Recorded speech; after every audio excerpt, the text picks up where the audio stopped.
Welcome to the Glenn Beck program. I'm so excited somebody likes me. I mean, they really like me. Who was it? Find out next. Come on.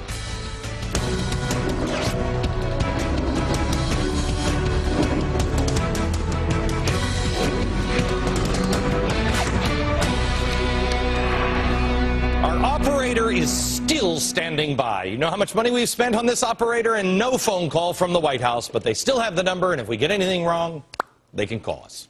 Hello, America. I told you last week that Van Jones was out and about. This time he was getting the NAACP Image Award, and here is how he closed his speech. To my fellow countrymen, Mr. Glenn Beck, I see you and I love you, brother. I love you, and you cannot do anything about it. I love you, and you cannot do anything about it. Let's be one country. Let's be one country. Let's get the job done. That is fantastic. The implication here is that I don't love him. I mean, sorry you misunderstood, Van. I'm a gospel-believing guy. You are my brother, and I love you. I may disagree with you. I may not like what you do, but I love you. That's just the way it is. Now, so we don't sound like an episode of Barney and Friends. You love me, I love you, but let's end it there. This isn't personal. It never has been. But, I mean, if you want, call me. Never been personal. I never called for your resignation, no matter what the press prints. I didn't even want you to quit. I wanted you to continue to talk. I'm actually glad that you're out there again. You see, I'm one of these old school people who think that the First Amendment applies to everyone, even 9/11 truthers and communists. When I disagree with somebody, I don't try to have them silenced. That's what they do in communist countries. In fact, when everyone was expecting me to gloat over the resignation of Van Jones or celebrate, which, by the way, he resigned at midnight over Labor Day weekend on, I believe, the Saturday, Sunday morning, my first day back from that long holiday, this is what I said on the air. I didn't ask for Van Jones to resign. If Americans want the version of America that Van Jones sees, well, that's fine, but we need to have a discussion. It can't be done under the cover of darkness. There needs to be questions and answers. You see, we've never had that, even to this day. His resignation did exactly what I said it would do. It would push it back into darkness. There would be no further dialogue. No one answered any of the real questions. And America needs answers. I think we're running out of time, especially when there are those in the highest offices in the land who are trying to fundamentally transform this country. And Van Jones has a very different idea of what America should be. When he says one country, I'd like to be one country, but which one is it? A republic or something else? You see, he's a self-avowed communist. He was a member of a radical group called Storm. This is a group that wanted to overthrow the government, was sad when the Soviet Union collapsed. He was trying to transform America under the guise of green jobs to transform America green to red, move away from capitalism. We can talk all day, all day long about how much we love each other, but his agenda was in the cover of darkness until we shed light on it on this program. But the question really was never about his agenda. It was only leading us down the hallway to the president's agenda. You see, if you watch this program, I hope by now you know what my agenda is. I'm wide open. I'm for the truth. I believe in smaller government, lower taxes. You bet I'm a capitalist. I don't mind getting a paycheck. When you're out in the open, you have the courage of your convictions. At least I try to every night. But it seems this administration has used people like Van Jones to cloak their convictions in green. So let's talk about that one country Mr. Jones mentioned. I'm all for one country, but it can only be one, not two. And there is a battle right now going on over what this country should look like. I happen to think it's a republic.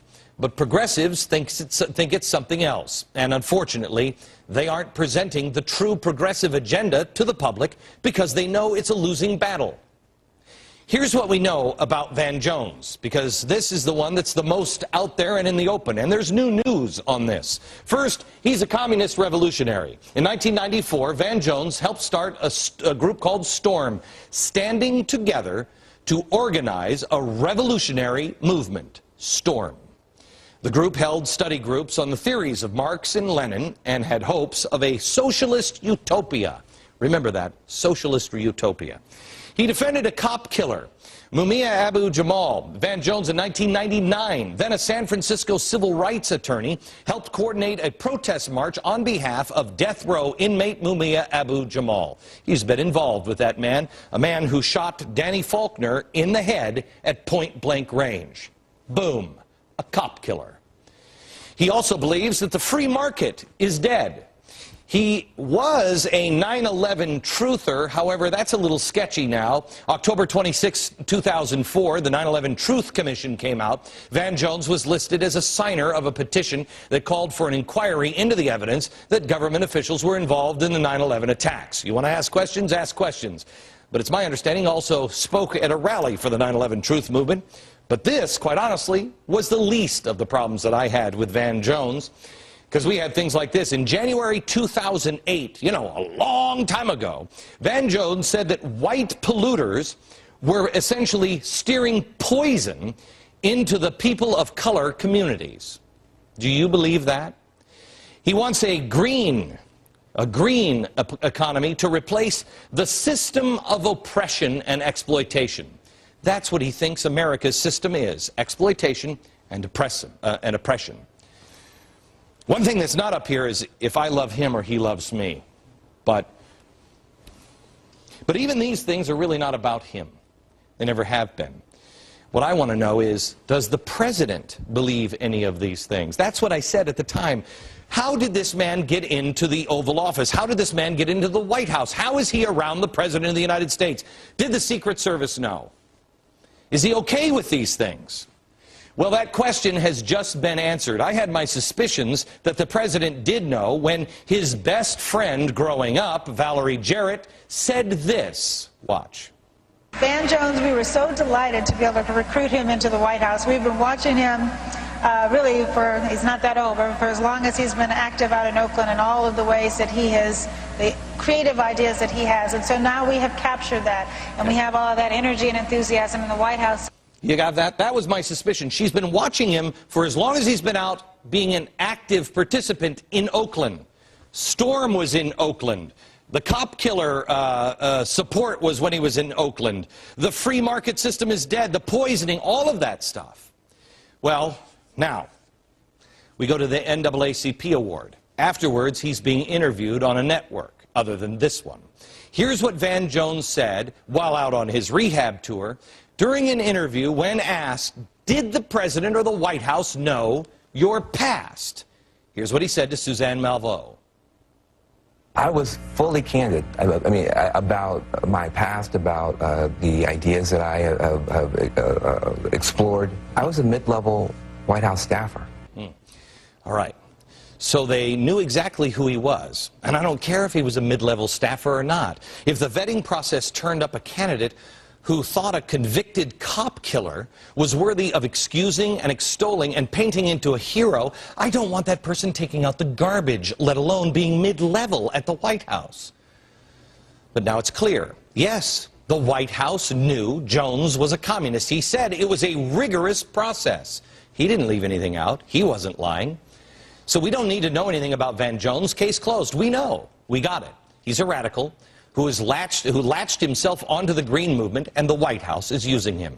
And I hope he has a great green life, creating lots of pretend jobs and building solar panels and wind turbines. God bless him on his quest to get everyone to fill their car tires to the proper air pressure. But this is not the problem, nor has it ever been the problem. Have you noticed, while on this rehab tour speaking to high schools and colleges and television reporters, no one is asking Van Jones if he's still a communist. No one will ask him if he rejected communism and rejected Marxism, if he now believes in the free market system. He has said in the past that the free market system doesn't work. In fact, don't let me say it. I'm going to have him give it to you in his own words. Listen carefully.